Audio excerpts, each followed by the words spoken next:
Já estamos de volta com o nosso Tá na Hora Maranhão. Agora a gente, ao vivo, 7 horas e 22 minutos, dá início à resenha, com a participação do jornalista John Coutrin. John, boa noite para ti. Boa noite, Olavo. Boa noite a todos. Um abraço especial, nossos telespectadores, os amigos da Grande Ilha de São Luís, do interior do estado. Nossa saudação toda especial. A gente está aqui já postos para tratar da política. Agenda hoje, Olavo, nossos amigos, bastante movimentada, tanto na política quanto no judiciário. É, muita movimentação. A gente vai já comentar, mas antes deixa eu lembrar, 2106-9403 é o número do nosso WhatsApp para você participar. Tem um QR Code para facilitar a tua vida e você já entrar direto na nossa conversa. @Olavo Sampaio é o meu Instagram para você seguir, compartilhar, comentar, dar a sua ideia também. Vai lá, vamos trocar uma ideia. @Olavo Sampaio e eu também vou mandar um alô para quem estiver lá comigo, para mandar um alô aqui. Quero saber de onde você acompanha o nosso Tá na Hora. Já eu vou para as redes sociais. Vamos logo dar início ao primeiro assunto. O partido PSB, B de bola, mudou de ideia e liberou os deputados governistas, John? Liberou. A gente tratou desse assunto ontem aqui, Olavo. Você lembra, não é? Da possibilidade de um acordo, de um acordão ali do PSB para pacificar essa situação na Assembleia. Em síntese, o PSB ali, primeiramente, a direção estadual, na pessoa da senadora Ana Paula Lobato, comando partido do Maranhão, houve a expulsão ali de 6 deputados. Sim. Esses 6 deputados, governistas palacianos, aliás, do governo. Depois, esses 6 deputados, aliás, do governo Brandão, ali da base do Brandão na Assembleia, conseguiram uma decisão liminar em que anulava essas desfiliações. Eles foram expulsos do partido. Ressalte-se que o PSB é um partido hoje comandado pela senadora Ana Paula, esposa do deputado Otelino, partido hoje de oposição ao governo Carlos Brandão, né? Politicamente de lados opostos. O PSB, outrora, antes, era o partido do governo do Carlos Brandão, era comandado pelo governo do Carlos Brandão, mas só que foi tomado, né? Ali, via nacional, João Campos ali tomou o partido e deu aqui para a senadora Ana Paula Lobato e deu para o grupo do Otelino Neto os dinistas oposicionistas. Ferrenhos de oposição mesmo ao governador Carlos Brandão. Ferrenhos opositores do governador Carlos Brandão. Então o PSB mudou, portanto, aqui, saiu da base do Brandão e foi para a oposição. Só que no PSB, que outrora era governista, passou para a oposição, só que ficou os deputados da base do governo Carlos Brandão na Assembleia. Sim. Aí você pergunta por que ficou? Porque não pode, né, o deputado não pode se desfiliar, no caso do deputado em questão, antes da janela partidária. O que é a janela partidária? É o prazo que se abre antes das eleições para que o parlamentar, o deputado, o político, mude de partido sem incorrer em infidelidade partidária. Ou seja, se você é eleito pelo partido, o mandato é do partido, e você muda desse partido sem ser na janela partidária, ou se não tiver uma justificativa, né, de perseguição, tem brechas, inclusive, para você mudar de partido. Mas se você mudar sem uma justificativa, você perde mandato, incorre em infidelidade partidária. Como é ano de eleição, abre-se a janela partidária, ou seja, você pode mudar de partido. Só que essa janela abre-se em março para o início de abril. Então, esses deputados governistas da base de apoio do Brandão não poderiam sair do PSB agora. Teriam que ficar, não é? E aí isso gerou essas desfiliações de alguns deputados do PSB. E aí o que ocorreu, Olavo? Esses deputados conseguiram anulação. Uhum. E no contexto, plano de fundo, está a formação desses blocos na Assembleia. O PSB quer participar do bloco de oposição. E os deputados governistas não podem ficar no bloco de oposição, porque eles são aliados do Brandão. Para acabar essa confusão toda, essa celeuma, houve um acordo. Qual foi o acordo, Olavo? Tá bom, os deputados governistas, brandonistas podem sair do PSB, que o PSB não vai impor nenhum tipo de sanção, não vai recorrer para pedir os mandatos dele. Uhum. Em contrapartida, o PSB, portanto, pode aí participar do bloco de oposição com o PCdoB e outros partidos da federação. Vamos lá, como é que será formado? Quem que saiu, não é? Quem que sai do PSB? Iracema Vale, presidente da Assembleia, Florencio Neto, Davi Brandão, Francisco Najib, Antônio Pereira, Daniela Gentil, André Rezende e Adelmo Soares. Já poderão sair do PSB de bola sem qualquer tipo de problema. O deputado Ariston, que também está no PSB, não é? Ele também pode sair. Esses 5 primeiros, Olavo, que eu falei aqui, Iracema, Florencio Neto, Davi Brandão, Francisco Najima, Antônio Pereira, Daniela Gentil, André Rezende e Adelmo Soares, vão para o MDB. O deputado Ariston, que está no PSB, vai para o Mobiliza, não é? Então, esses deputados saem do PSB, se filiam ao MDB e o PSB não vai questionar. Não, está liberado, pode ir, não é? A gente não vai entrar na justiça para recorrer dos seus mandatos. Então, vocês podem, portanto, sair do PSB. E como é que fica o PSB agora, não é? Recentemente entraram no PSB de bola Atelino Neto, Fernando Brade e Rodrigo Lago. Atelino Neto, Fernando Brade, que entraram no partido. Fernando Brade também? Entrou no PSB. Então, como vai ficar o bloco agora do PSB com o PCdoB? Fica da seguinte forma. Otelino Neto, Fernando Brade e Leandro Belo, que entraram agora no PSB. Mas os deputados Carlos Lula, Ricardo Rios e Ana do Gás. Ana do Gás está no PCdoB, não é? Só que ela é aliada do Brandão, do governo, só que o partido, ao contrário do PSB, não liberou ela. Não libera ela. Né? Então, a Ana do Gás vai ficar mesmo até a janela partidária, final de março, início de abril. Então, são 8 deputados que vão formar esse bloco ali na Assembleia. Esse bloco de 8 deputados, do PSB com o PCdoB e a Federação, esses 8 deputados terão direito, portanto, a uma vaga nas comissões, em todas as comissões temáticas da Assembleia. Pronto, então está aí a divisão para a gente poder entender, né, como é que vai ficar esse cenário a partir de então. E outro assunto relevante que a gente viu aí em meio a essa sua explicação, John, essa nova dinâmica ali na Assembleia, a presidente, né, da Assembleia, a deputada Iracema Vale, anunciou hoje a saída do PSB, como a gente está falando, e a filiação ao MDB, né? Mas e o convite do PT, como é que fica, John? Porque a gente tinha visto, se eu não me engano, na semana passada, essa corrente muito forte dela ir para o PT e disputar, inclusive, cargo para senadora. Assim, olha só, ela saindo aqui do PSB, a gente não sabe com que o PT vai ficar ainda. Você concorda comigo, Olavo? Sim. O PT está essa divisão. No Maranhão, aqui, o PT no Maranhão, os petistas, que inclusive ocupou secretarias, cargos no governo, a maioria está com o Brandão e com o Arlenz Brandão, a pré-candidatura dele. Mas no PT sempre essa divisão, né? Tem uma ala que defende o Felipe Camarão e tem até uma ala que defende até apoio ao Dardo Bright, não é? Bom, então como não há essa definição do PT no Maranhão ainda de candidatura, não seria de bom tom ali a presidente da Assembleia, Iracema Vale, já se filiar ao PT. Porque já pensou a Iracema Vale se filiar ao PT e o PT apoia o Camarão? E aí como é que fica, né, Olavo? A Iracema Vale, presidente da Assembleia, é aliada de primeira hora do governador Carlos Brandão e já disse publicamente que apoia a candidatura do Arlenz Brandão ao governo do Estado. Sim. Então ela precisa ter essa segurança para se filiar ao PT. Mas o PT ainda está indefinido. Quem vai definir o PT do Maranhão é o Lula. Então o que a Iracema fez, sabiamente, não. Me liberaram do PSB, estou saindo do PSB e vou para o MDB. Por que MDB?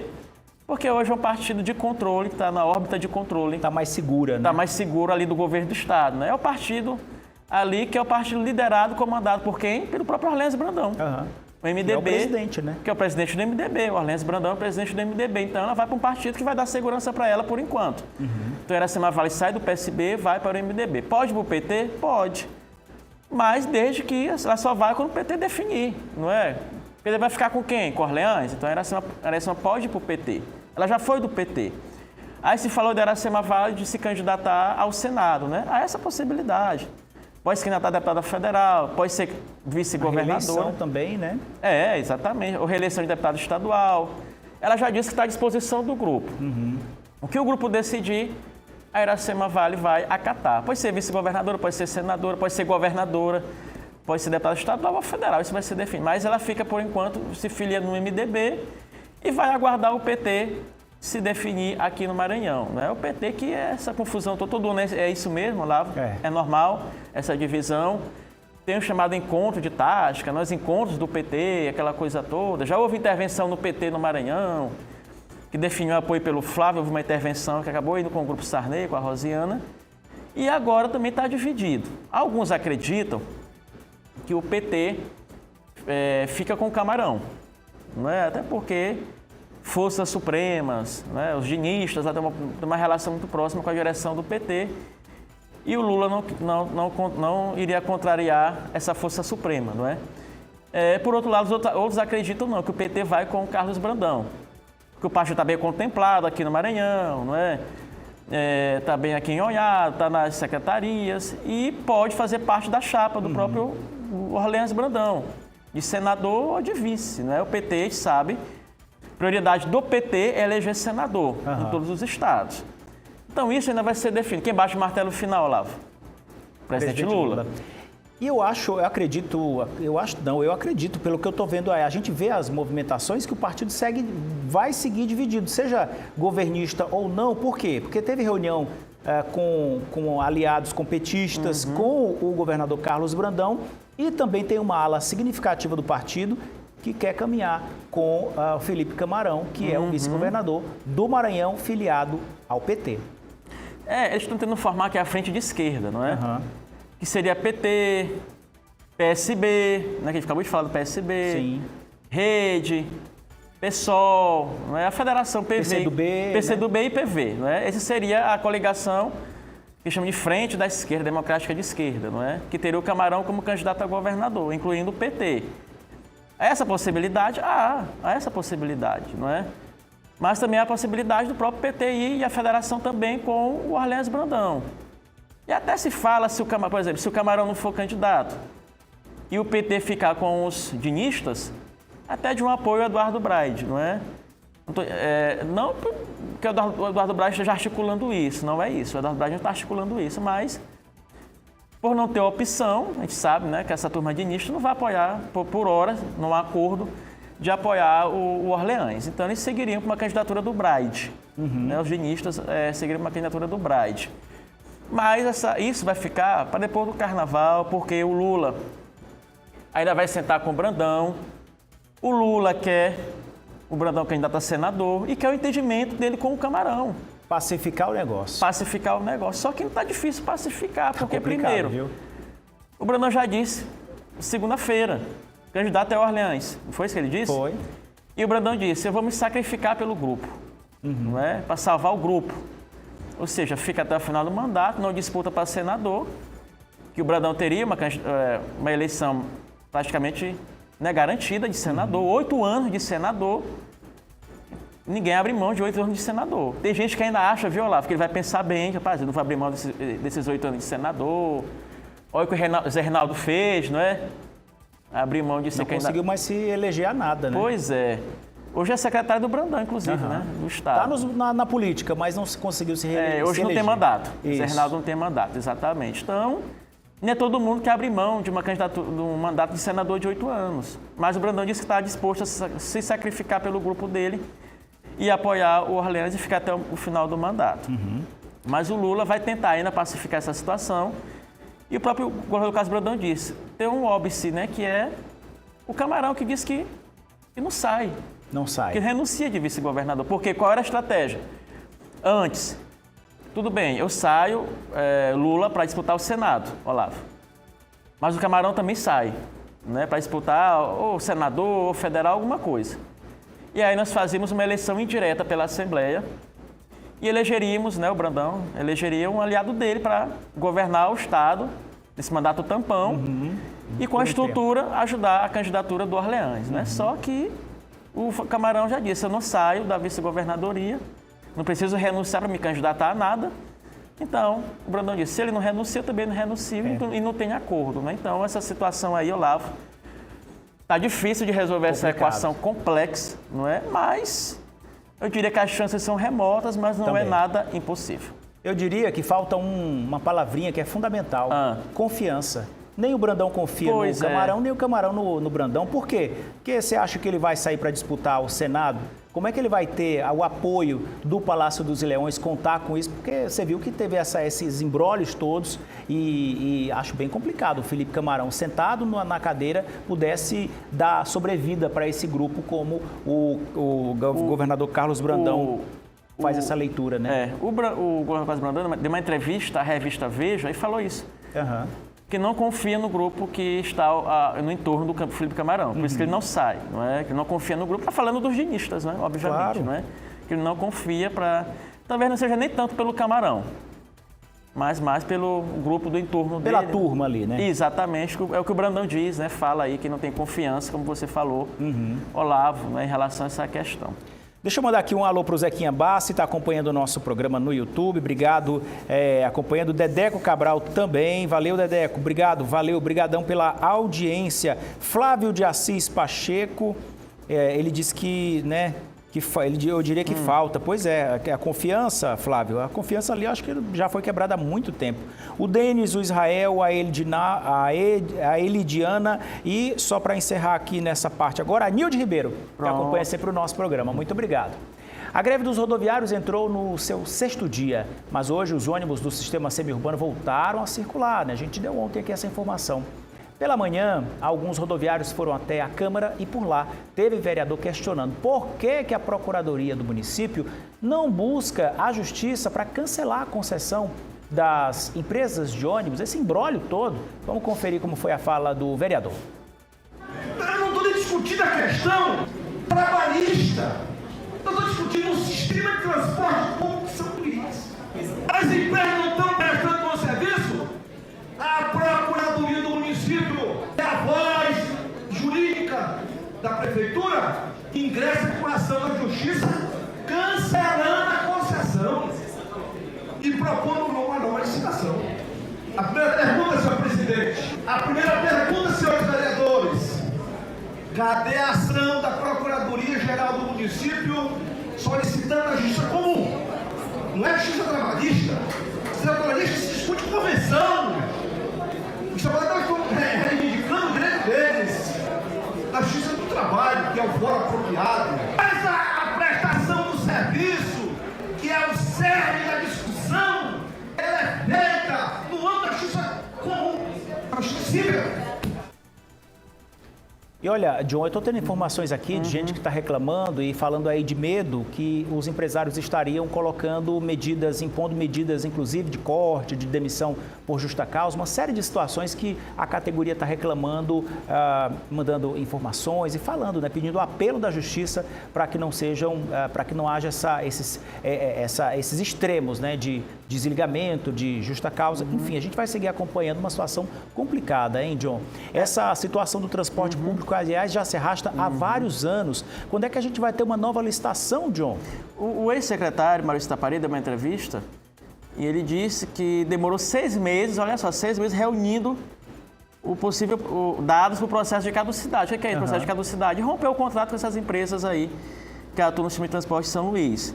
O material, segundo o ex-secretário Maurício Tapari, tem 700 páginas e foi encaminhada à Procuradoria-Geral do município, não é? Não é uma coisa tão simples, não é? Primeiro que o ex-secretário disse o seguinte, que a empresa que atuava foi embora, levou todos os dados, a justiça deu uma decisão para ela dar os dados, para a empresa dar os dados, a empresa não deu os dados e paga a multa todos os dias, mas não deu os dados. Mas, gente... Então ele teve que começar do zero, Maurício Tapari, começar do zero, o ex-secretário. Reuniu esses dados, foram 600 páginas e foi encaminhada à PGM, como o próprio vereador Pavão Filho destacou, não é? O que acontece? O ex-secretário ainda disse que essas empresas elas não cumprem o que está estabelecido em contrato. Por isso, desse problema no subsídio. Ou seja, tinha empresa, Olavo, que estava circulando com 50% da frota. Aí não dá, né? Aí o secretário disse, se está circulando com 50% da frota, eu só vou pagar 50% de subsídio. Que é justo, está correto. Justo, com certeza. E o secretário disse, parece que nunca as empresas rodaram com a frota completa aqui em São Luís. Chegava a 80%, 85%. E ele só pagava, chamado de glosa, ele só pagava 80%, 85% de acordo com os ônibus que estavam circulando. Então, houve esse problema de pagamento de subsídio. É uma situação complexa, está nas mãos da PGM. Agora é o seguinte, se esse processo não for muito bem embasado, as empresas entram na justiça e derrubam. Sim. O que pode se fazer, a prefeitura, a PGM, é cancelar a licitação por cada consórcio, um de cada vez. Nem que não dê para cancelar tudo uma vez, vai cancelando por consórcio. Partes, por né? partes, perfeito, pronto, por partes. mas tem que ser algo muito bem baseado, porque as empresas vão recorrer na justiça, isso é fato, vão recorrer, é algo difícil, não é? E até o próprio secretário falou o seguinte, parece que há um complô, não é? Por exemplo, tira a empresa, essas empresas, mas as outras não viriam porque é uma espécie de acordo, né? Dessas empresas que atuam no sistema de transporte. Ó, eu fico aqui por aqui, vocês não se metem aqui, que a gente não se mete lá onde vocês atuam. Então, ter essa outra dificuldade é algo bem complexo. A gente espera que, com essa licitação, que acho que vai demorar um pouquinho ainda, se resolva essa questão. Flávio está dizendo aqui, ó, participando com a gente aqui no meu Instagram, @OlavoSampaio, falando que muitas palavras bonitas, o pessoal continua falando, enrolando, essa coisa toda. Eu uma vez ouvi uma análise de que tem muita coisa além do que todo mundo imagina nesse sistema de transporte de São Luís, que, meu amigo, é complicado. Então, detalhe lá, porque as empresas não entregam, né? Não entregam. Elas não entregam. Meu Deus do céu. John, a gente encerra por aqui, o Tá Na Hora Maranhão fica por aqui. A gente volta amanhã. Obrigado pelo carinho da audiência e companhia. Amanhã é nosso compromisso, a partir das 6h30, aqui na Difusora, nas redes sociais e também no rádio. Beijo grande, beijo na família. Até lá. Tchau. Até amanhã.